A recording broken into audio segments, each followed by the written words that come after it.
Afternoon, my dear students. Here I am in order to give you a slight idea of the book The Rabbit Profess. I have given you the bibliography which was taken from internet. And I have already prepared, as you may know, the syllabus of the course. This is the syllabus. And I have already prepared the planning of the classes. Well, this you have already read the play by Oscar Wilde. You have prepared the biography of Oscar Wilde, and you also have the film with its biography, which is very interesting. And you have also studied the period, the Victorian period, and that all the books are a criticism to that Victorian people, to the Victorian age in which the people were all hypocritical, and that was difficult for Oscar Wilde. So, as we have read together in class the three acts of the play, The Importance of Being Honest. In order to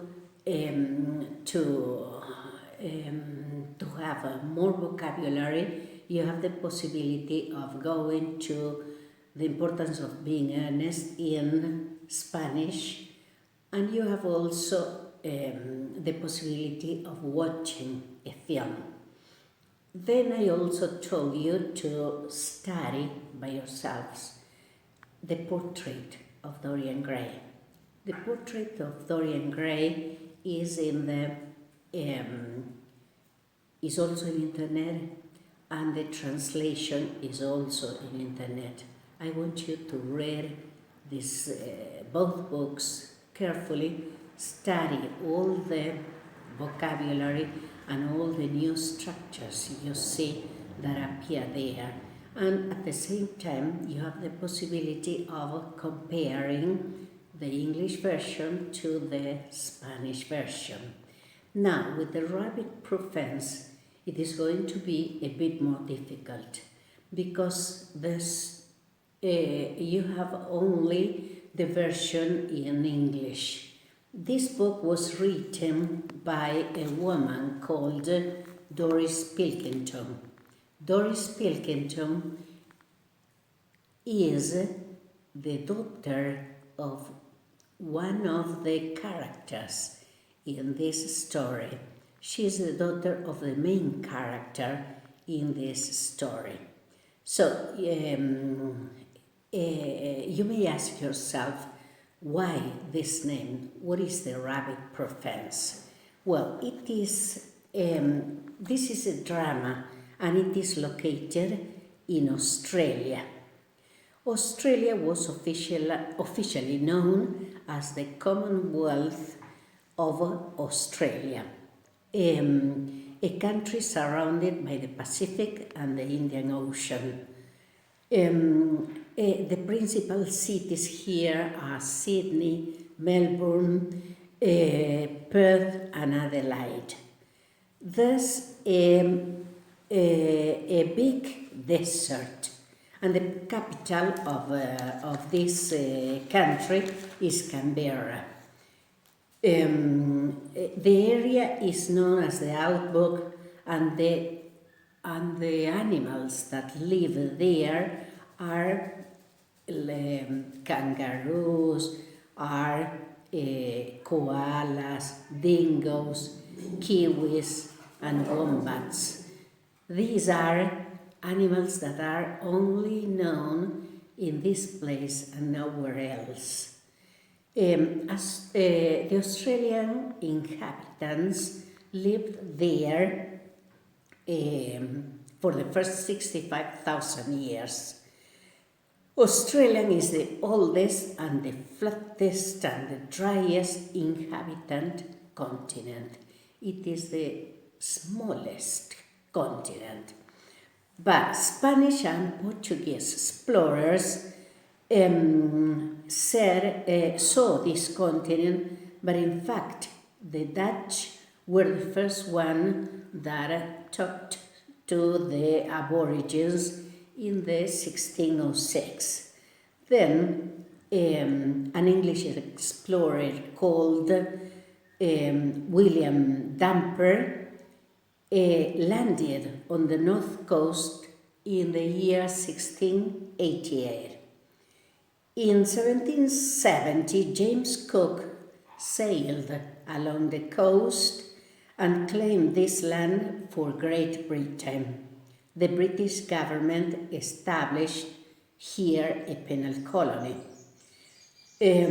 So it was a settlement where all the prisoners were sent, and in this way they were separated from the population and they were not killed, and they were sent to a remote territory, very remote from the British island. The indigenous people died due to illnesses, frontier conflicts, but mainly because the government of Great Britain imposed a law that was a policy, a government policy of assimilation, that is how they called, beginning with the Aboriginal Protection Act in 1869, and resulted in the removal of many Aboriginal children from their families and their communities. They are known as the stolen generation because the children were taken from their families, because these children were had an Aboriginal mother and an English father, because what the English do was to have the Aboriginal women for pleasure and the men for working in the farms, and these children were taken for the family in order to be sent to different settlements that depended from the church or from the government. And in these settlements, they were going to receive special education. They were not going to use their own language, but the language of the white people, that was English. And they had to forget all their culture and to learn the English culture, their way of living, and all the things that were necessary for the girls to work as maids and for the boy to work as farm workers. So the children were taken from their families and they forgot their language and they forgot everything. They said that it was better for the Aborigines. And this law was about the mixed, or what they called half-caste children, and stated that these children should be taken from the government and sent to the other settlements in order to behave and to think like European. And in this book shows you the story of three girls who are called Molly, Daisy, and Gracie. These three girls were half-caste. They had an Aboriginal mother and a white father. And they were taken one day from the families and were sent to the Moor River settlement. And they didn't like this place, so they decided to escape. And to escape and to go home again. So they decided to cross all Western Australia. And 70 years later, Doris, who was Molly's daughter, as I told you before, listened to her mother and her aunts talking about this event. So Doris said that it was important for the world to know about this story. This story was a famous escape, was a long walk, a story of cold and hunger, heartache and fear, a story of great courage and determination. The fence was 1,834 kilometers long. It had been built in 1907, and the girls took this place, the rabbit fence, and followed it because they knew that if they followed this, they would find their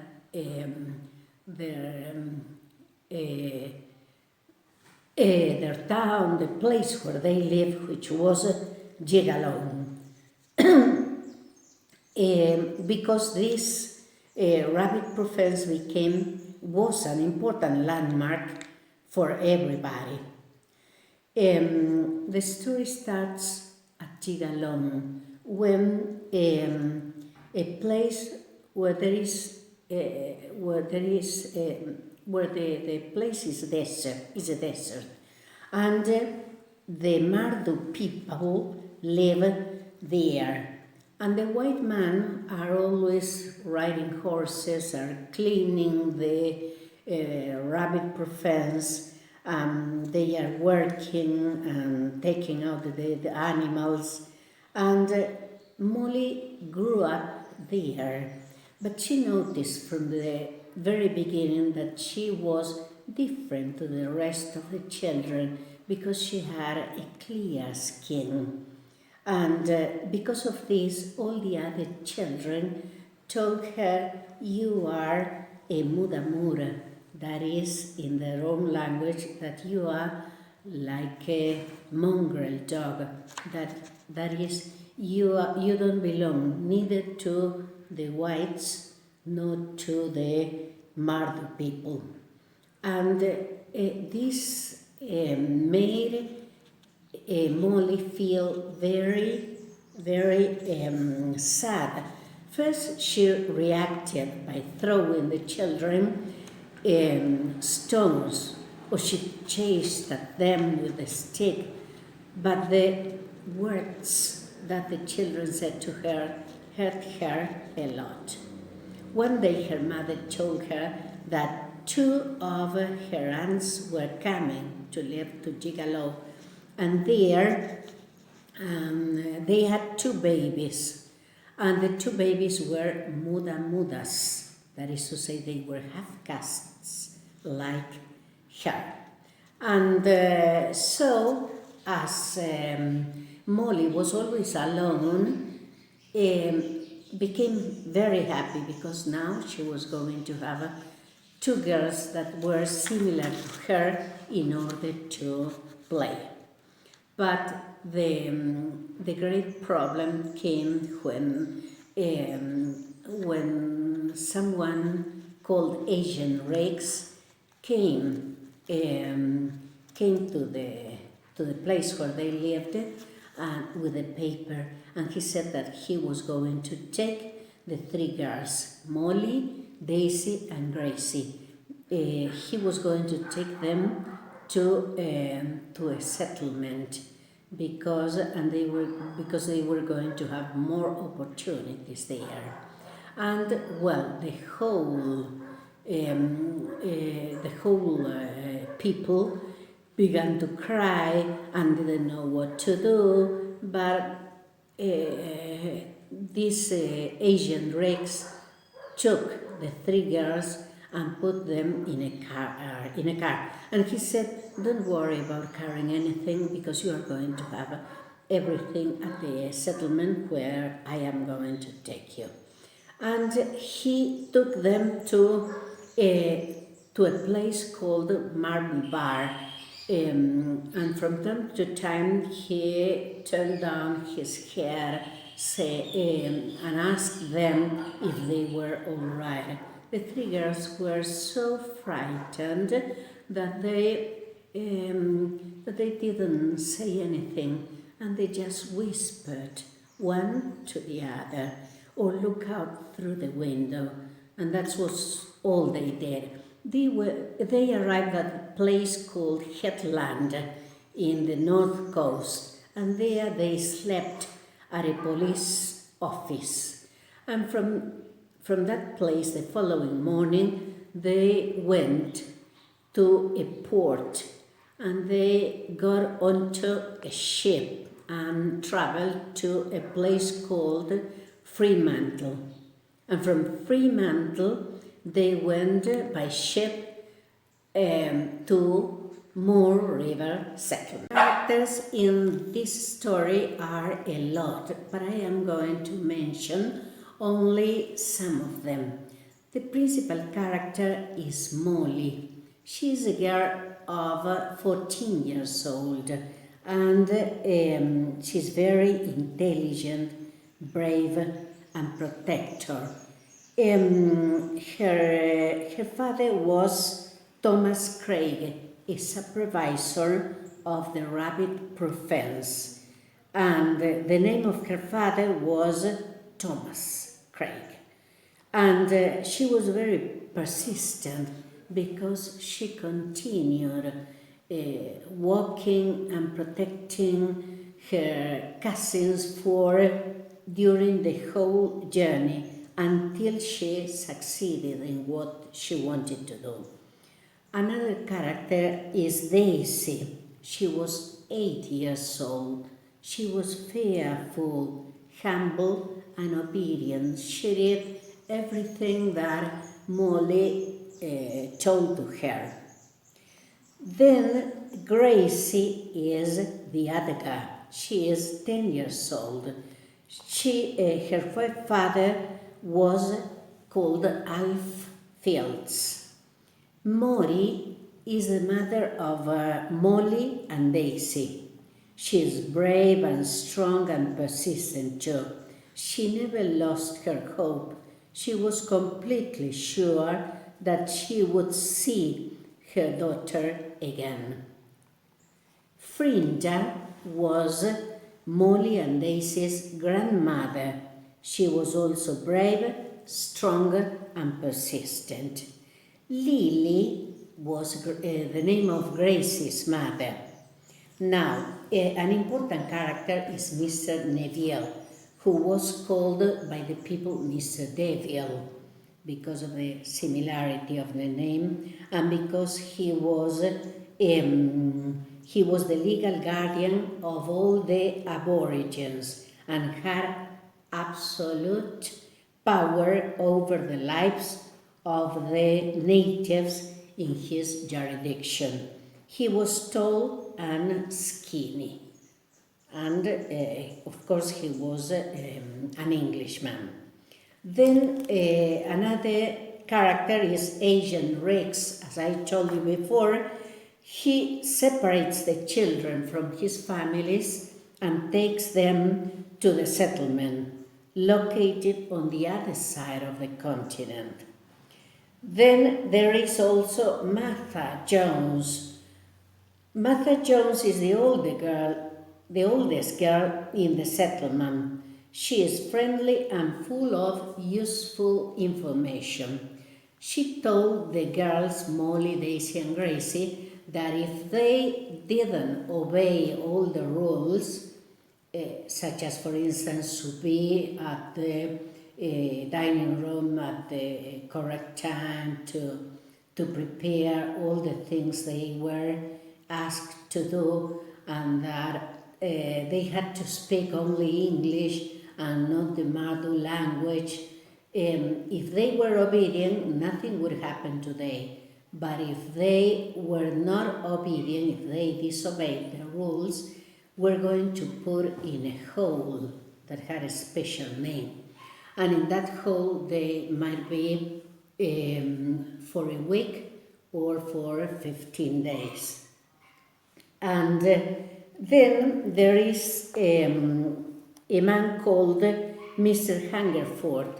Very little is said about him. He is the superintendent at Gigalow, and Mori, that is Molly's mother, worked there as a maid in his house. And here also appears Modu. He was a black trucker.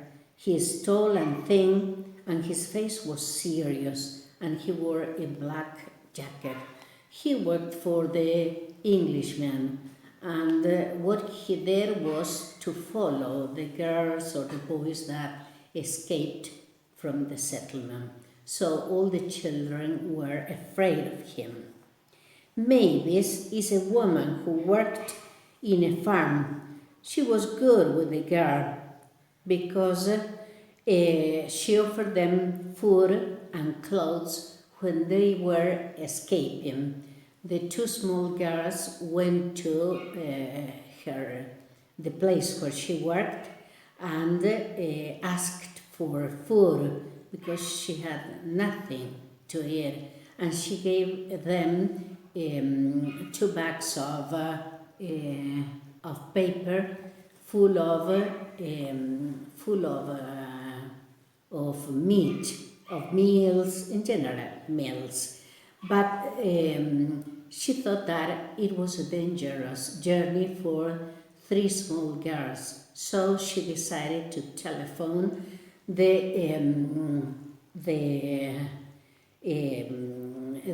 police and to report that they had where they were.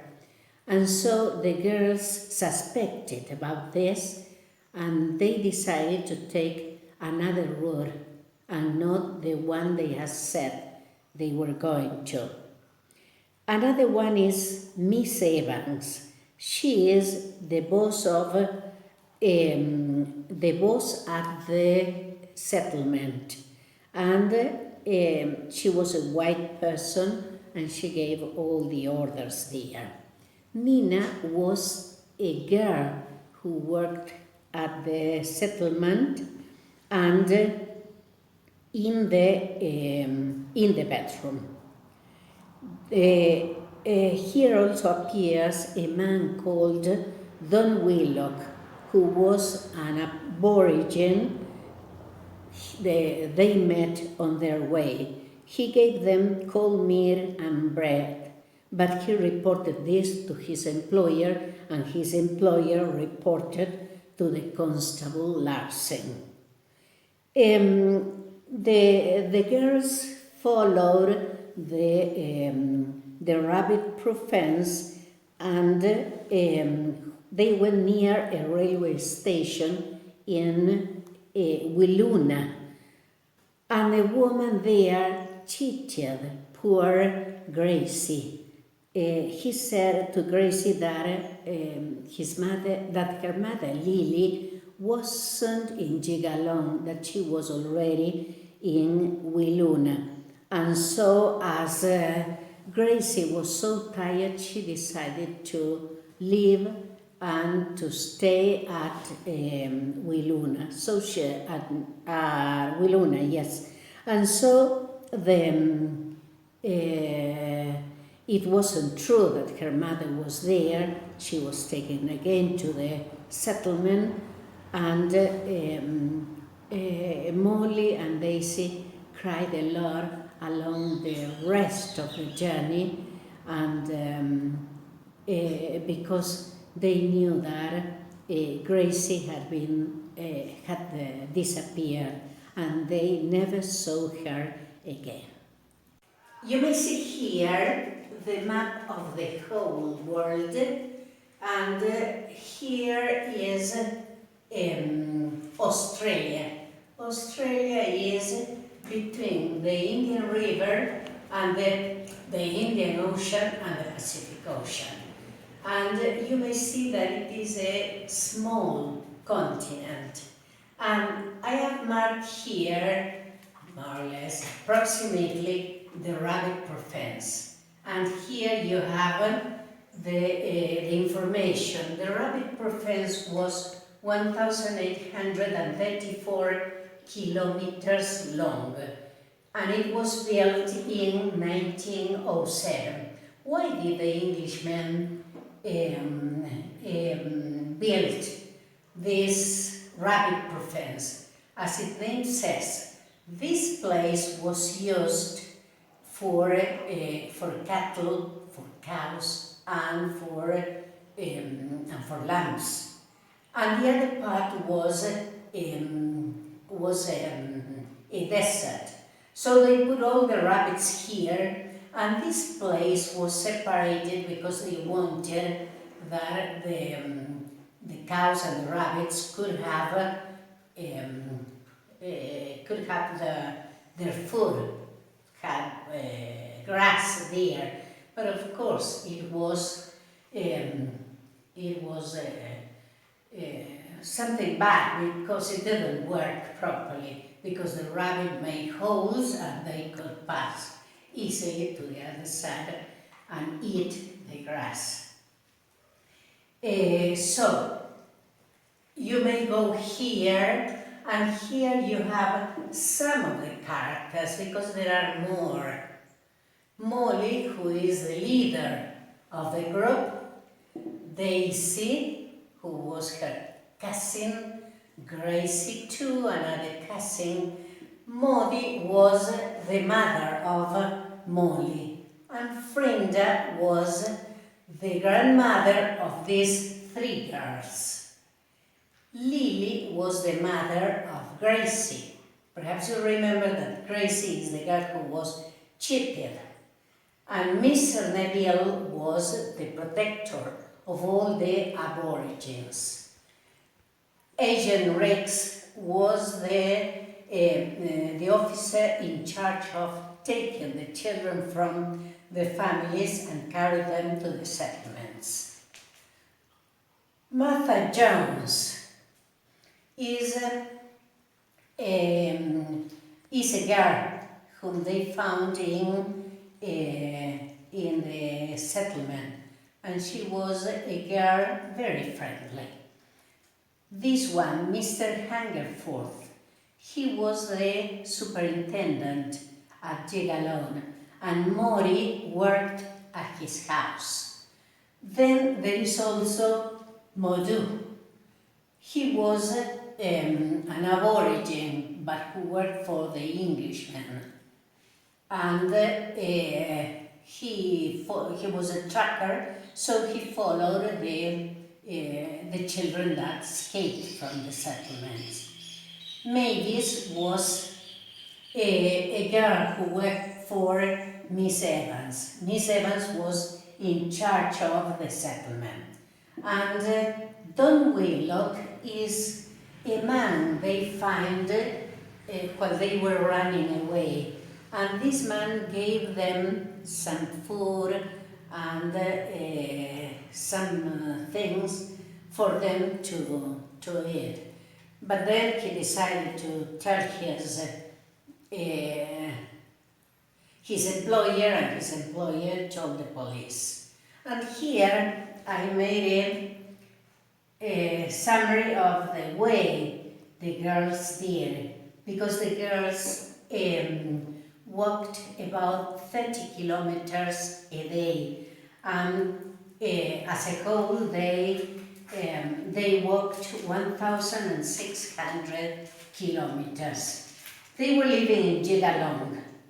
From Jigalong they were taken by by Agent Rex to Marble Bar. And there, from Marble Bar, they stayed here at the police station, and then they went to Headland, which is in the north coast. From Headland, they also went by car to Fremantle, and they went by ship. It was the first time that the three girls had been on a ship. And from here, when they arrived in Fremantle, they arrived to Moore River settlement. They stayed at this settlement only for a night. They slept together because they were cold, but the next morning Molly took the decision that she was going to escape from that place.